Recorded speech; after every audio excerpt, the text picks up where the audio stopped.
During the last several lectures, we have discussed in great detail a variety of two-dimensional NMR experiments. Various kinds of correlations have been discussed and we have seen how they will be helpful in determining structures of molecules in solution. One of the major applications of NMR has been to proteins. So therefore, we will take forward from there to discuss the applications of NMR to proteins, and we will see how protein NMR applications have revolutionized NMR itself. It has led to further developments in NMR than what we have discussed so far, and that has been a feedback mechanism for NMR spectroscopy developments. So here I show you first a one-dimensional NMR spectrum of a protein. This is of protein called lysozyme, which is molecular weight of 15 kilodalton. It is made up of 130 amino acid residues, and this is the one-dimensional proton spectrum at 500 megahertz, and you can see here this has a very well spread out spectrum. Peaks are there all the way from -1 ppm to 11 ppm, and there are a large number of peaks. This protein has nearly 500 protons. Okay. So therefore, and you should expect the complexity of this spectrum to be as seen here. There are a large number of resonances, and one can only say from this one-dimensional spectrum that these belong to the amide protons, and this here you have the amide protons and the aromatic protons on the basis of the chemical shifts, and these ones belong to the alpha protons, to the beta protons, and then you have the methyls here and so on. But more than that, you cannot tell anything about what peak belongs to what amino acid residue and which proton in amino acid residue and so on. To circumvent such problems, we had to record a two-dimensional spectrum, and this is the so called two-dimensional nosy spectrum, which we have discussed earlier. But look here, this has thousands of peaks here. These actually reflect correlations between the various protons which are close by in space, less than 5 angstroms distance, and there are some which are even 3 angstroms, 4 angstroms, 5 angstroms and things like that, and the intensities will depend upon this distance.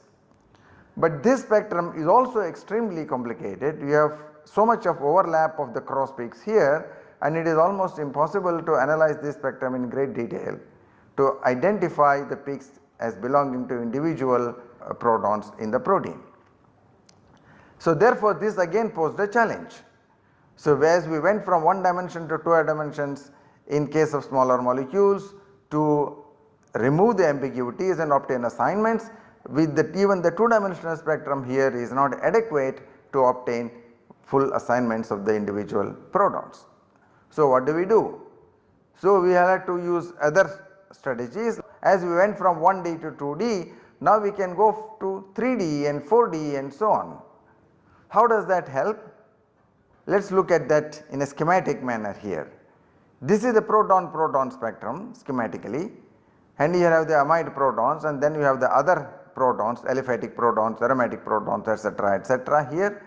And at this particular one chemical shift along the proton resonance in the amide region, you are seeing 10 peaks here, which are obviously belonging to multiple amide protons. Obviously there are more than one amide protons here, because one amide proton cannot produce so many cross peaks.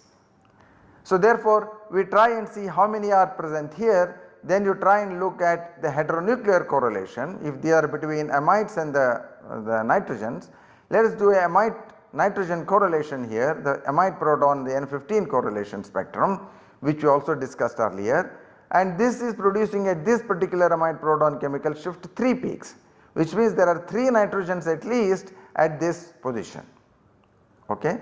So now what we do is make use of this N15 chemical shift and disperse these peaks along the third dimension as per the N15 chemical shift. So one of these belongs to this N15 chemical shift, this plane belongs to this N15 chemical shift, and this plane belongs to this N15 chemical shift. So the corresponding peaks are now distributed in these respective planes. So there are 3 peaks here at this N15, 4 peaks here and 3 peaks here.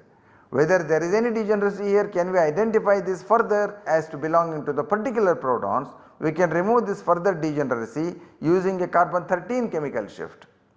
Now use carbon 13 chemical shift to disperse these peaks, for example these 4 peaks on 4 different planes according to their different carbon chemical shifts, because they are attached to different carbons, but they are producing peaks at the particular N15 and are correlated to the amide proton at that chemical shift. So therefore you are now able to resolve the various aliphatic protons of the individual amino acid residues, at least 3 amino acid residues here, and they are distributed like this. The same will happen for this plane as well and also for this plane as well. So all the 10 peaks will have proton N15, carbon 13 and amide proton chemical shifts uniquely identified. So this is a schematic. The idea is you want to get to this. So therefore how do we do these 3-dimensional experiments? How do we do 4-dimensional experiments? So we will take as an illustration the 3-dimensional experiments. The idea is very simple. It follows the same strategy as we did when we went from 1 dimension to 2 dimensions. So the schematic of 3-dimensional NMR spectroscopy is indicated here. So here you have a preparation period which is common as in the case of 2D as well, and here you have the evolution time T1, which is an incrementable time which produces one of the time variables, and then you have the mixing to transfer magnetization from this one period to the next period.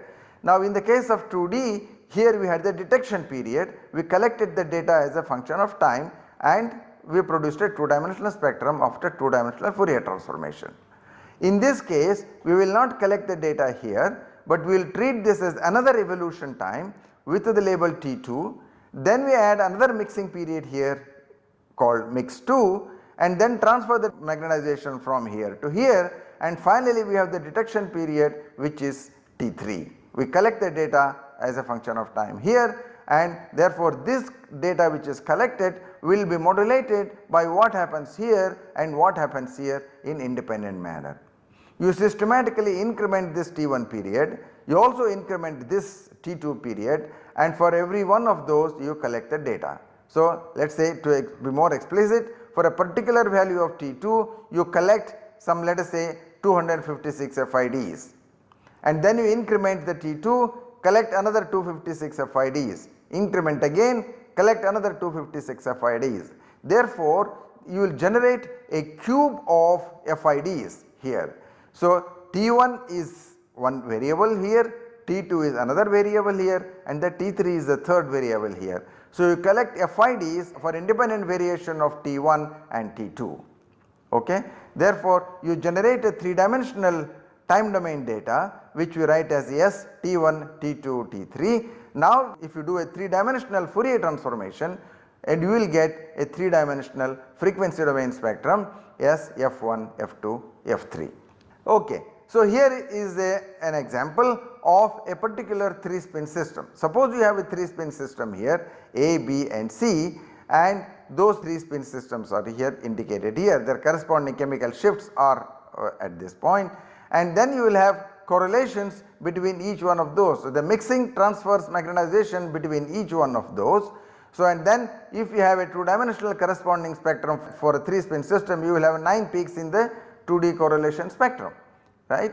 So now if you have the second mixing time, then you establish correlations once more with all these 9 peaks in the 2-dimensional spectrum.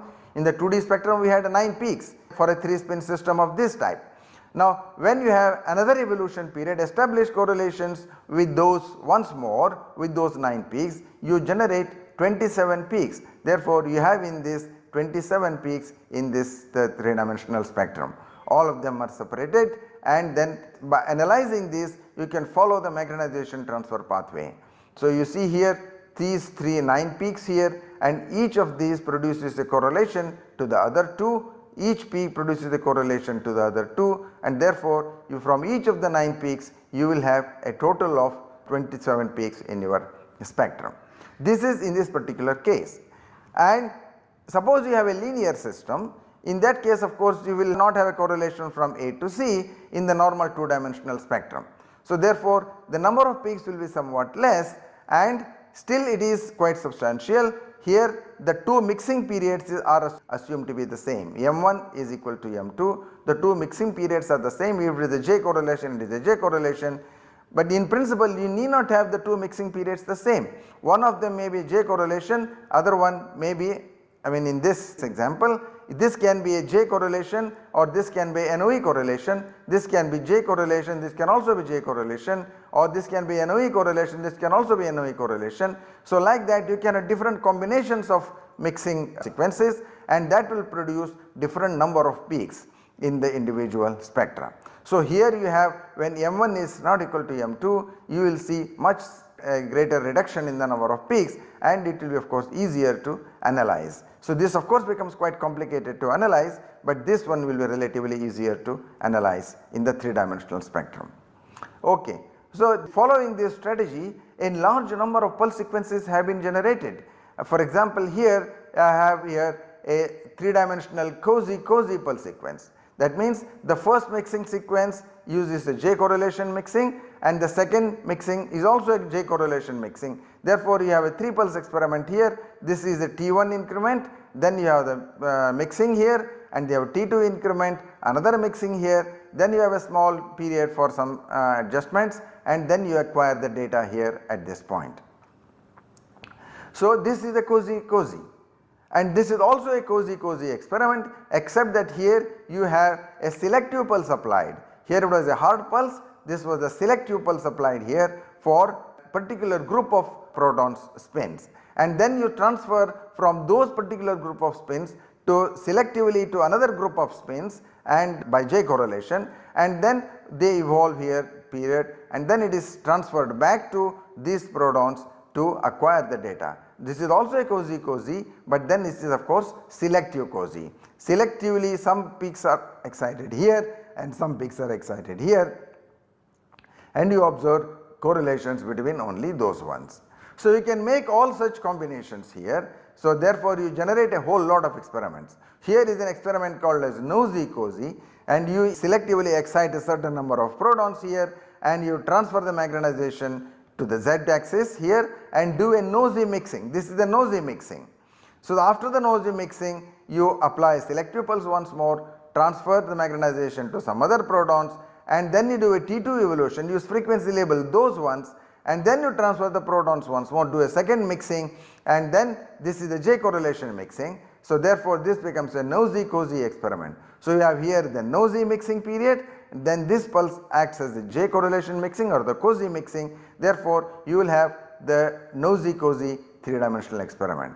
So likewise you can also have the nosy toxy here, homonuclear experiment. This is the T1 evolution for the particular group of protons which are excited, and then you have the nosy experiment here. You do the same thing as before, magnetization is kept on the Z axis, and then you do a nosy mixing, and after that this is converted into the transverse magnetization, and then you frequency label those. After the nosy mixing you do a frequency labeling, and then you do a toxy mixing.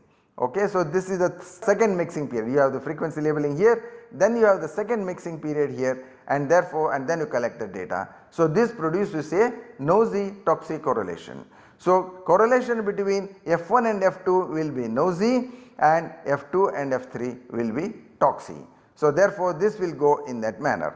So you can do such kind of experiments, various combinations are possible. So you have nosy toxy, here you have the hetero cozy, because invoke the heteronucleus here, transfer to the heteronucleus, and then you do a kind of an HSQC type of experiment here, T1 evolution here, and transfer back to the proton, and then you carry through some mixing period here, and then you do a decoupling, and this is the cozy mixing here.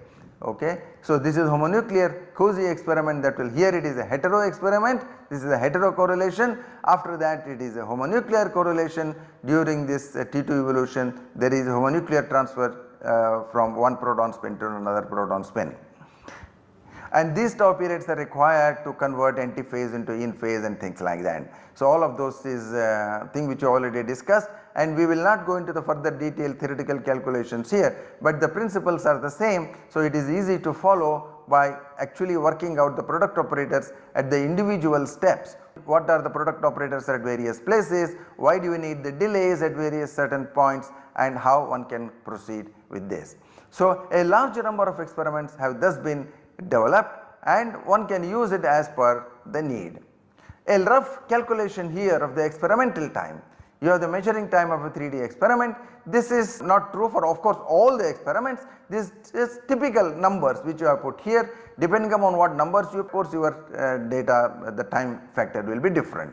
Suppose you do 256 T1 experiments and you do 512 T2 increments and you collect 1024 data points along the T3 for each one of those, and assume that the acquisition time, the FID length is 0.2 seconds and relaxation delay which is 1 second, then suppose you do minimum of 4 scans. Typically one needs this to do phase cycling as I indicated to you earlier. If you want to filter out certain pathways and select certain pathways, some number of scans will be required minimum, and then of course you will have that sort of a minimum number of scans, and you also use some dummy scans for the spin system to reach a steady state initially.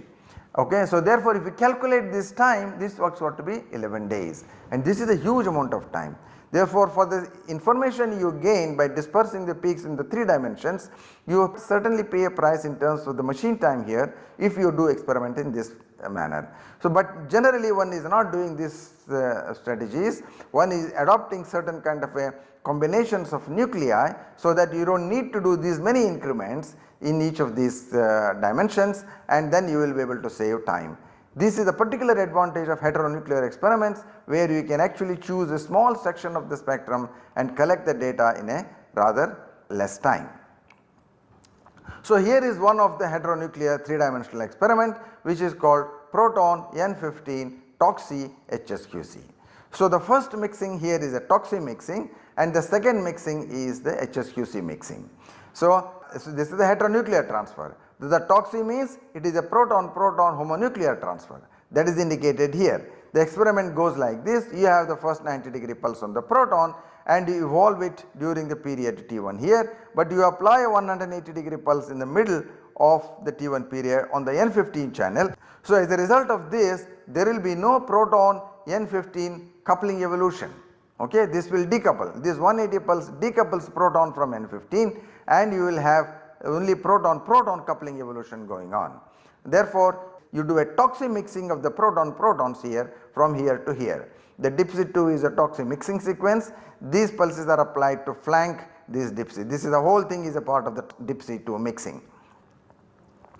Okay. So, then after that you have transferred the proton magnetization from one spin to another spin among the proton coupled network, and now you do a HSQC experiment. From here to here it is the inept transfer from proton to the nitrogen 15 here, and then of course you need 180-degree pulses on both the channels at this point, and this magnetization is transferred to the N15.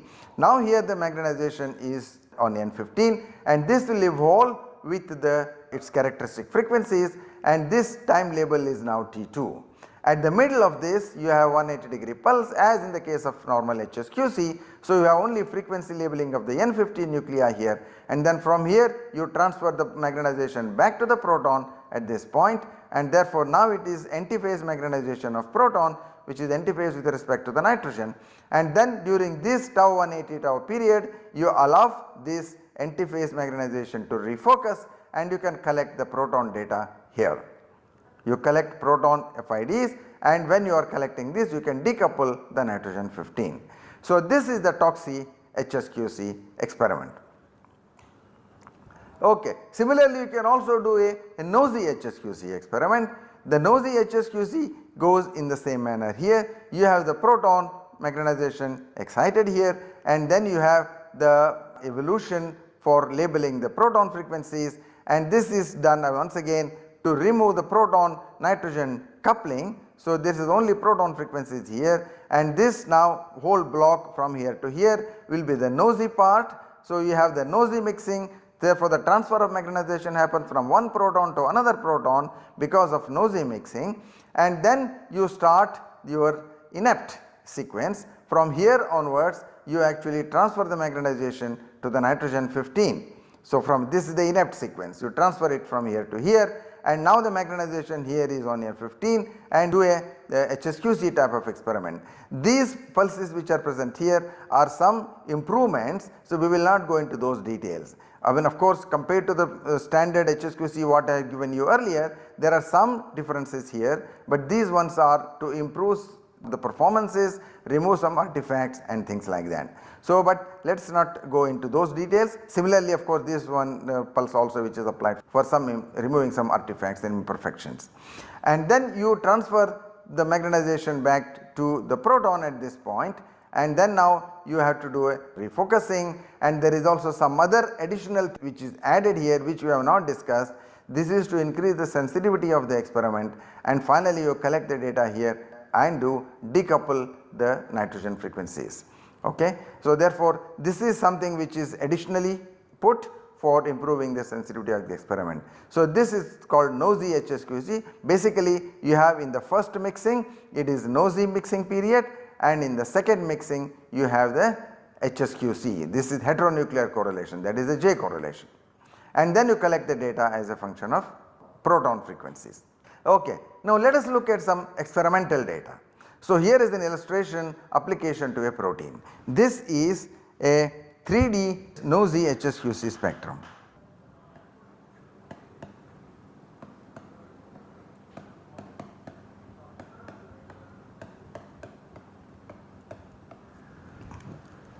This is a 3D HSQC spectrum.